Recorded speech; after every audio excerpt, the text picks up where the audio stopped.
Ever wonder why the equator isn't a boiling wasteland and the poles aren't infinitely frozen? The answer lies in Earth's climate system, a colossal engine constantly moving heat around the planet.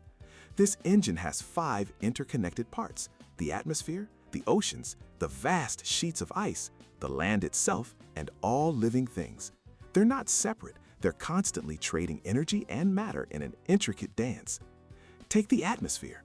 At the equator, intense sun heats the air, making it rise and travel towards the poles before cooling and sinking back down over the world's great deserts.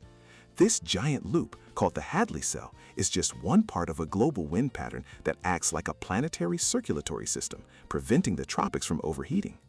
But the air doesn't work alone. The oceans do about a third of the heavy lifting.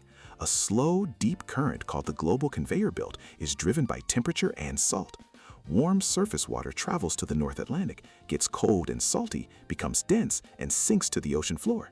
This sinking motion pulls more water behind it, driving a cycle that takes 1,000 years to complete and moderates climates from Europe to the Pacific. This is a delicate balance. A change in one part ripples through the entire system. For instance, melting ice sheets pour fresh, less dense water into the North Atlantic.